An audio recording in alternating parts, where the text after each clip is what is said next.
Donc du coup, il y a un mouvement de résistance pour la paix qui s'est créé depuis mars 2011. D'abord par un poète qui s'appelle Javier Sicilien, dont le fils a été assassiné en même temps que 7 autres jeunes, parce qu'il avait une vingtaine d'années. Et il a dit qu'il n'écrirait plus de poésie parce que maintenant au Mexique, l'imagination n'était plus que pour les criminels et dans l'assassinat, dans la violence d'assassinat, mais qu'on ne pouvait plus lui ne pouvait plus faire de la poésie, et il s'est dédié à ça, au mouvement pour la paix, la justice et la dignité au Mexique. Et derrière lui, il y a plein d'autres collectifs qui se sont créés de résistance pour la paix, dont un collectif qui s'appelle Fuentes Rojas, qui a décidé de faire une espèce de mémoire textile de tous ces assassinats, et qui a fait un appel à l'aide internationale à ce niveau-là. L'idée étant, une victime, un mouchoir. C'est-à-dire qu'il y a un autre collectif qui s'agit de répertorier tous les assassinats qui apparaissaient dans les journaux locaux un peu partout dans le Mexique. Donc ils sont numérotés, c'est de 1 jusqu'à 90 000, donc sur 90 000. Et donc c'est le nom d'une personne, les circonstances de son assassinat, la date et le lieu où on a trouvé le corps, en tout cas.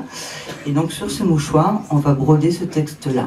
On a un blog qui s'appelle Broder pour la paix, qui est sur Blogspot.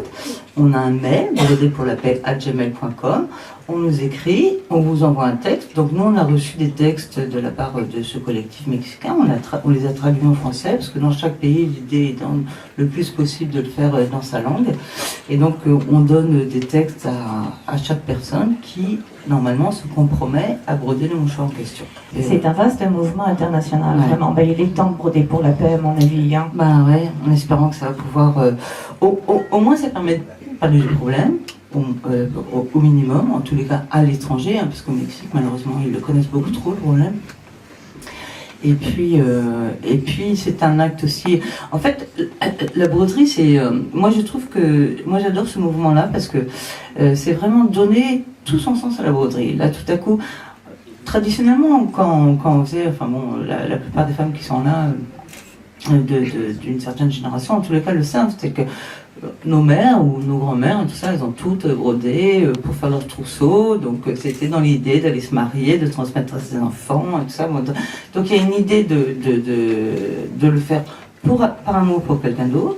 Il y a une idée qu'après cet élément brodé, ce tissu brodé va être transmis de génération en génération, donc il va y avoir une espèce de mémoire de la personne qui a brodé au départ.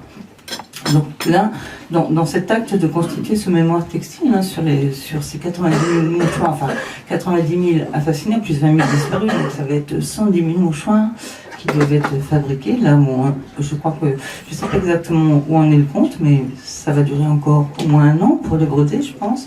Eux, ils ont commencé depuis 1 an. Nous, on a commencé simplement il y a 2 mois, mais donc on va continuer. Ouais.